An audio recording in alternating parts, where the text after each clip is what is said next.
Hello, inspired leadership, informed advocacy, and improved policy.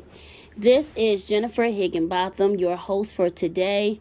We will be discussing professional development of others. So, for your references and for the experts in this particular area, I use Danny Musquiz, How to Build Leadership Capacity. Indeed editorial team of 2022, How to Build Leadership Capacity with Tips for Leaders. And Leadership Today, 2022, Developing Building Capability and Capacity. So let's get started for today. We have a lot of things to discuss, but the first thing that I want to discuss is what leadership capacity is. It is the ability to change the way in which you lead, to develop more effective ways to get results. To be a good leader, you need to have a solid understanding of both the work that you are doing and people as a whole, and to be able to adapt to any situation. It could be either abilities that we're born with or skills that we've learned along the way. As an effective leader, we can help motivate others to feel a sense of purpose in your work and opportunities for growth professionally. Everyone can develop and improve their leadership abilities through hard work and consistent effort. This can be done through learning about strategies for building your capacity as a leader, and that is important for personal and professional development. And this is referred to by Musquiz 2022. And the next few statements, I want to talk about how to build your leadership capacity. And again, this is coming from Musquiz 2022. You have to start by knowing yourself. You want to know your strengths are, but you also have to learn from your weaknesses. You have to know your weaknesses in order to how to adapt. You have to know when to adapt. Just taking the time to reflect and write down potential weak spots can go a long way. But it could also help to have honest conversations with people you trust. Ask them, when am I at my best in leading? When do I struggle? Once you've compiled a list of weak spots, choose 2 or 3 that you want to focus on. Then move on to the next after you accomplish those goals. That's how you work on. That's when you start to know yourself, and you also start to work on those weak areas or those areas of concern. Number 2, you have to analyze a situation. Listen to this scenario. You're thinking about one of those weak spots or area of concern. If you have trouble delegating for others, I do. That's one of the problems that I have. And what I like to say, one of the things I often say is, if I do it myself, I know it's done, and I know that it's done correctly. Well, think of a time where that may become a problem. What if you're working on 2 demanding projects at the same time? You don't have the capability to do both. Stop putting yourself on unnecessary pressure. Stop putting yourself under unnecessary pressure. Delegate others. Call in your experts, your team members that you collaborate with. If that's their strength, guess what? Call on them. Think of how you would normally respond in that situation. Think about how would you get from point A, from the beginning to the end? What would you do? Do you tend to think, feel, or act a certain way when you're confronted with weak spots? Do you freeze? Do you try to go to another area? Do you try to refer them to someone else? Or do you let somebody else take over that's collaborating with you? Maybe you start to feel the pressure to perform. Maybe you respond to that pressure by working through the weekend, taking on unnecessary extras. What negative results are caused by those thoughts, feelings, or actions? The next day, you might be super tired because you stayed up all night trying to work. You usually left stressed, tired, or disengaged from what you're trying to adhere to anyway. Stop over stressing yourself unnecessarily. Number 3, develop a plan. You visualize the intervention that you're trying to help instead. This is also a great time to look into an organized skill development plan. You might also consider taking classes online, or maybe a leadership building activity, or some professional development. Again, this is coming from MustQuiz 2022. Number 4, create accountability. Take the time to reflect. Make necessary changes and periodically check to see if those changes are working. Did you make the changes you wanted to? If you didn't, what obstacles got in your way? How can you overcome those obstacles in the future? Be kind to yourself. When it comes to leadership, there are 4 key components. Let's go back to be kind to yourself. Developing leadership capacity isn't something that happens overnight. No. It's not even going to happen in 2 nights. You have to continue to put in the work and stick with your plan that you have in place. Once you stick to those strategies and make those necessary corrections, the change will come. The capacity will come, but it's not going to happen overnight. To the next topic. When it comes to leadership, there are 4 key components that every great leader should possess. Leaders are self-aware. The sign of a great leader is to be self-aware. To believe that you have control over the events in our lives, to take ownership of our awareness. Be aware of what's the task at hand. Be aware of what you're expected to do. Be aware of the time. You have to be self-aware of what's going on. Number 2, leaders show a true appreciation for others. Good leaders genuinely care about the people around them.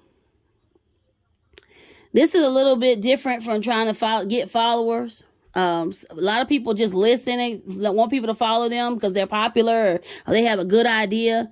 But it really takes the people to care about you and genuinely build a relationship with you for them to before you consider a good leader.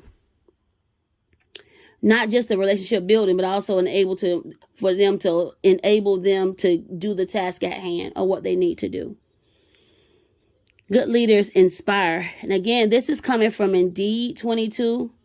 Indeed is that's the editorial team that were collaborating when they wrote the pamphlet for how to build leadership capacity, the tip for leaders.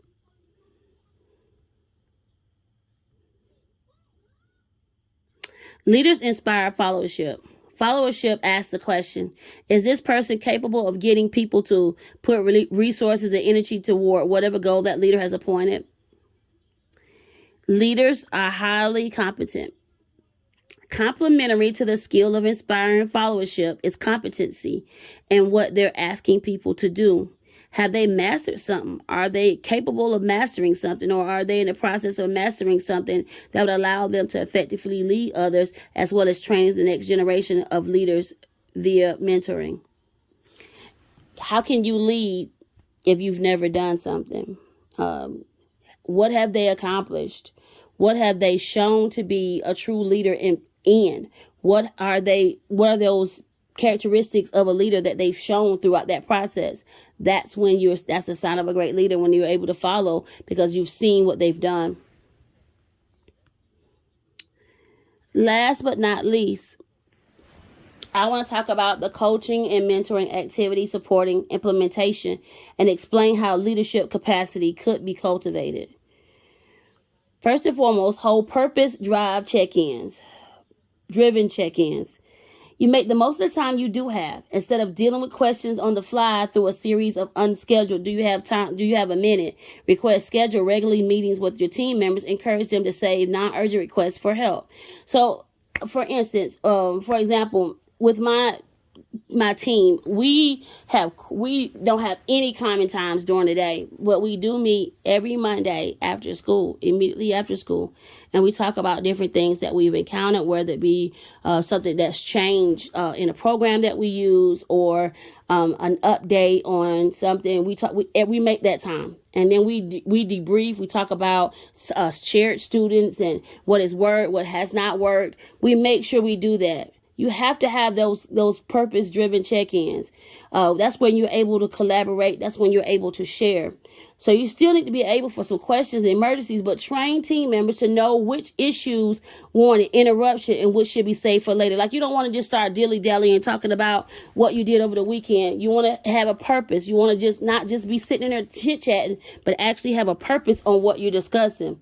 You find out those non-urgent questions and conversations more naturally get tucked into the save for later list. this by simple adding a schedule of meeting. Knowing a time slot has been earmarked makes it easier for the team member to hold off. Spend that meeting time wisely. Culture direct reports. That means go through data, prepare those questions of concern. You think about some solutions ahead of time. You should be spending this time advising at a substantial level rather than trying to figure out what the issue is in the first place. And this is coming from leadership today. This not only equips your team members to be more efficient with your time, but also trains them to arrive at solutions independently. That means you come in with solutions to the problems that y'all already coming forth with. You know that what the problem is or what the task is, and you've already come with your ideas where y'all could talk about that to see whether or not it's, would that work into what you were trying to accomplish. Number 2, empower team members to solve their own problems.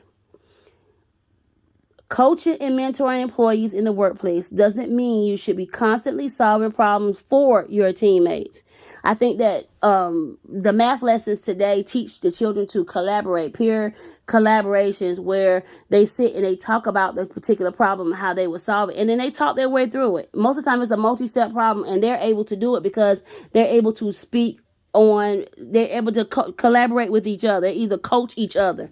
So you don't have to wait on the leader per se. You can work on it yourself. If you're feeling constantly peppered with basic requests, take a look at your management style. Your team should be self-reliant. Are you trying to micromanage each step, or are you giving your team members the tools and training the autonomy that they need to come up with their own solutions? Sometimes making like an online training where they could look at a PowerPoint or a video that demonstrates how to do something allows them to seek a range of resources and best practices and then work through a challenge on their own.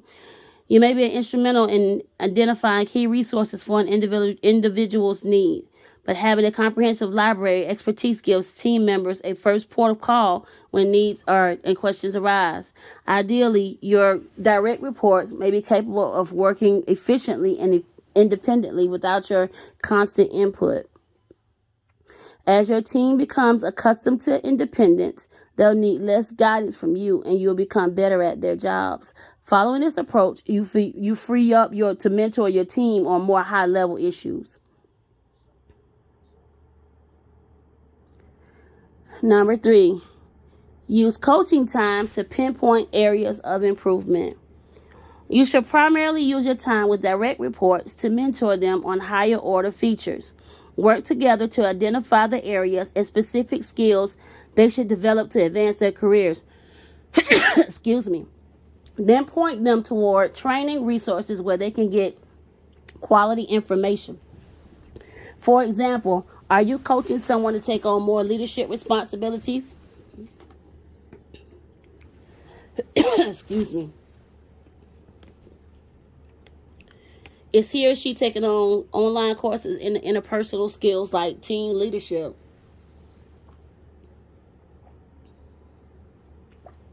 Do you have someone that's new that needs some more demonstrating done for them? Does your team need to broaden their skills to be multidimensional? The project leaders and project team members could benefit greatly from project management training. How to present it, how to show it, how do you show what you have done, also versus showing what you need to accomplish. Look for online e-learning platforms that can help your team build skills through self-paced, engaging in courses. And that way you can help you keep track of the progress that they're making, and so that you can see where they may need an extra push.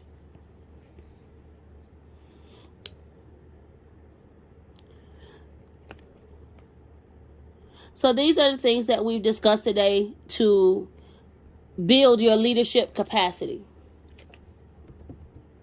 Leaders have the capability of taking it to the next level, working together, looking at resources, using your time best, working together to be able to delegate others, to be able to, and also allow people to use their expert and their strengths, as well as learn from their weaknesses.